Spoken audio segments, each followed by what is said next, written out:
सुप्रभात। आज 15 जून 2024 है।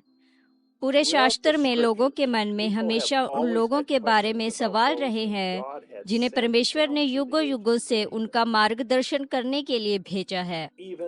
यहाँ तक कि यीशु मसीह स्वयं भी, जिन्हें सभी भविष्यद्वक्ताओं ने पहचाना था, उनके करीबी सहयोगियों और सेवकाई द्वारा भी उन्हें सवाल पूछे गए। लूका अध्याय 24 आयत 25 में यीशु ने उनसे कहा, हे मूर्खों और भविष्यद्वक्ताओं ने जो कुछ कहा है उस पर विश्वास करने में धीमे हो। यीशु मसीह कल, आज और हमेशा एक ही है, क्योंकि आज वह हमें फिर से कह रहा है कि भविष्यद्वक्ताओं ने जो कुछ कहा है उस पर विश्वास करो। यहाँ परमेश्वर के सेवक और सुसमाचार का सेवक भाई जोसेफ ब्रैनम हैं। ब्रैनम टैबरनेकल से उकाब एक साथ इकट्ठा हो रहे पत्र यहाँ है।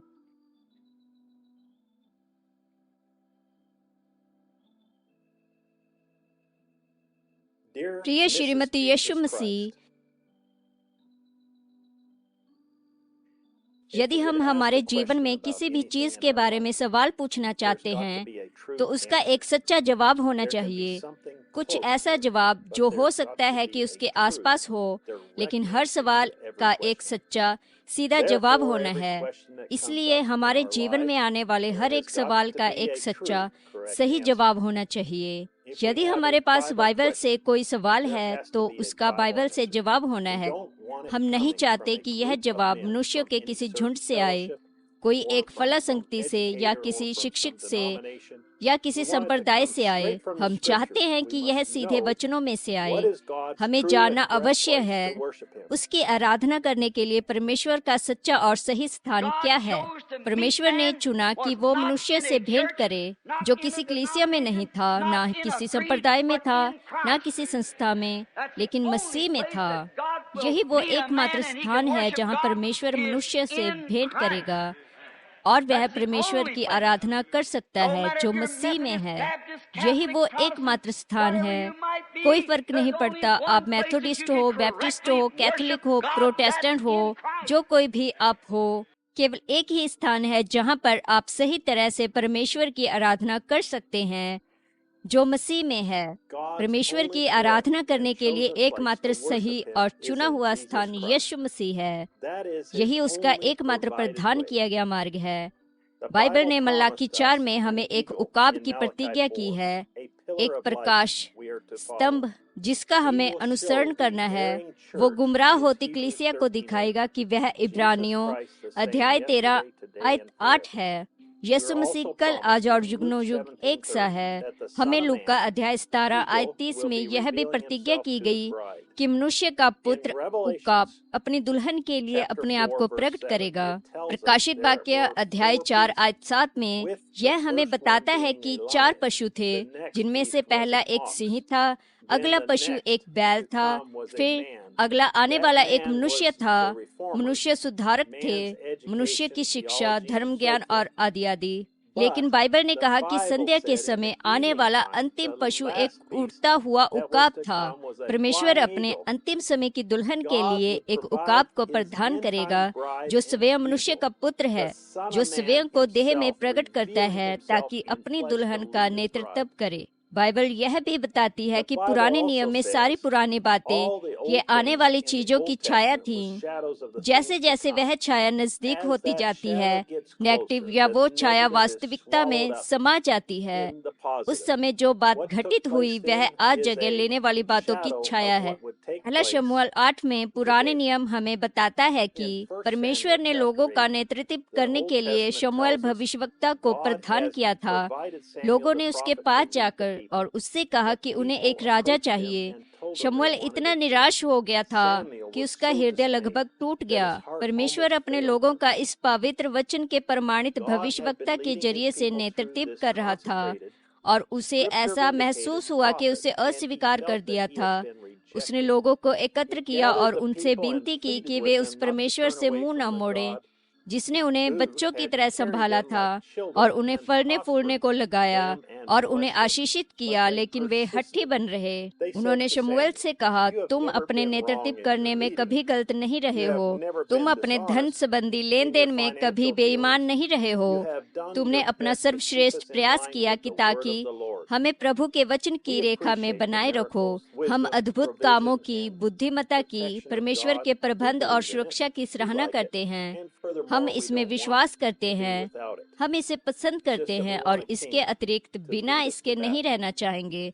बस हम ये चाहते हैं कि कोई राजा हमें युद्ध में नेतृत्व करे। अब यकीनन जब हम युद्ध के लिए निकलते हैं तो हमारा लक्ष्य अभी भी यही है कि याजक आगे आगे जाए और यहूदा उसके पीछे पीछे चले और हम तुरी को बजाएं और जय जयकार करें और गाएं।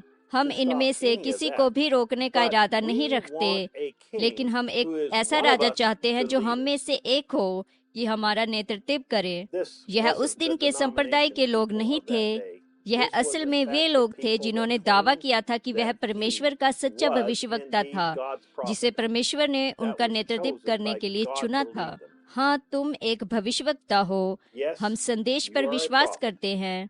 परमेश्वर तुम पर अपना वचन प्रकट करता है और हम इसे पसंद करते हैं और हम इसके बिना नहीं रहना चाहते, लेकिन हम चाहते हैं कि तुम्हारे अलावा कोई और हमारा नेतृत्व करे जो हमारे अपनों में से एक हो। हमारा अभी भी कहने का यही अभिप्राय है कि हम तुम्हारे द्वारा लाए गए संदेश पर विश्वास करते हैं। यह वचन है, तू भविष्यवक्ता है, लेकिन तू एकमात्र या सबसे महत्वपूर्ण आवाज नहीं है। आज संसार में अच्छे लोग हैं, अच्छी कलीसियाएं हैं, लेकिन एक ही श्रीमती यीशु मसीह है और हम ही वो हैं, वो एक जिनके लिए वह आ रहा है, उसकी पवित्र कुंवारी वचन दुल्हन जो परमेश्वर की एकमात्र प्रमाणित और सिद्ध आवाज के साथ बनी रहेगी, जो कि यहोवा यो कहता है।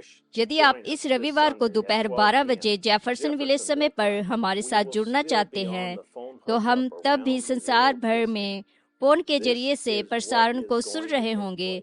यही है जो होने जा रहा है। मेरे भाइयों, बहनों, मेरे दोस्तों, आज रात यहाँ जो इस स्थान पर और बाहर फोन के जरिए से जुड़े हैं, आगे बढ़ो। बहुत से भिन्न भिन्न राज्य वहाँ बहुत दूर पूर्वी तट से लेकर पश्चिम तक सुन रहे हैं।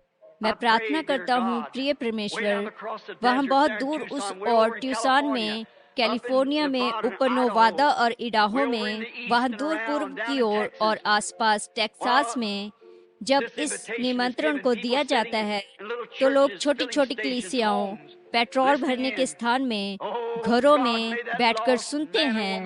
हे परमेश्वर, होने पाए इस समय जो खोए हुए पुरुष या महिला, लड़का या लड़की, वह आपके पास आ जाएं। इसे ठीक अभी प्रदान करें। हम यीशु मसीह के नाम में यह प्रार्थना करते हैं कि वे सुरक्षित स्थान को पा लें जबकि यह समय है।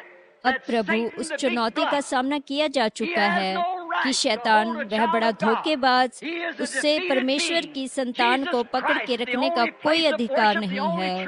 वह एक हारा हुआ जीव है। यीशु मसीह एकमात्र आराधना का स्थान, एकमात्र सच्चा नाम, उसने उसे कलवरी पर हरा दिया है और हम अभी उसके लहू का दावा करते हैं कि उसने हर एक बीमारी, हर एक रोग को हरा दिया है। और मैं शैतान को इस सभा के लोगों को छोड़ने के लिए कहता हूँ, यीशु मसीह के नाम में इन लोगों से बाहर आ और वे आजाद किए जाएं। जो कोई भी लिखित वचन के आधार पर अपनी चंगाई को स्वीकार करता है, अपने पैरों पर खड़े होने के द्वारा अपनी गवाही को दें और कहें, मैं अब यीशु मसीह के नाम में अपनी चंगाई को स्वीकार करता हूँ। अपने पैरों पर खड़े हो जाएं। परमेश्वर की स्तुति हो। आप वहाँ पर हैं, इधर देखें। अपंग लोग और इत्यादि उठकर खड़े हो रहे हैं। परमेश्वर की स्तुति हो। ऐसा ही है, केवल विश्वास करें, वो यहाँ पर है। भाई जोसेफ ब्रहनम, परमेश्वर का चुना हुआ आराधना का स्थान, 650220। संदेश सुनने से पहले पढ़ने के लिए वचन, व्यवस्था विवरण अध्याय 16 आयत 1 से 3, निर्गमन अध्याय 12 आयत 3 से 6, मलाकी 3 और 4 अध्याय, लूका अध्याय 17 आयत 30, रोमियो अध्याय 8 आयत 1, प्रकाशित वाक्य अध्याय 4 आयत 7। यह जेफरसनविले इंडियाना ब्रैनम टैबरनिकल से पत्र समाप्त होता है। अगली बार तक परमेश्वर आपको आशीष दे और शालोम। www.branhamtabernacle.org and www.sbfellowship.info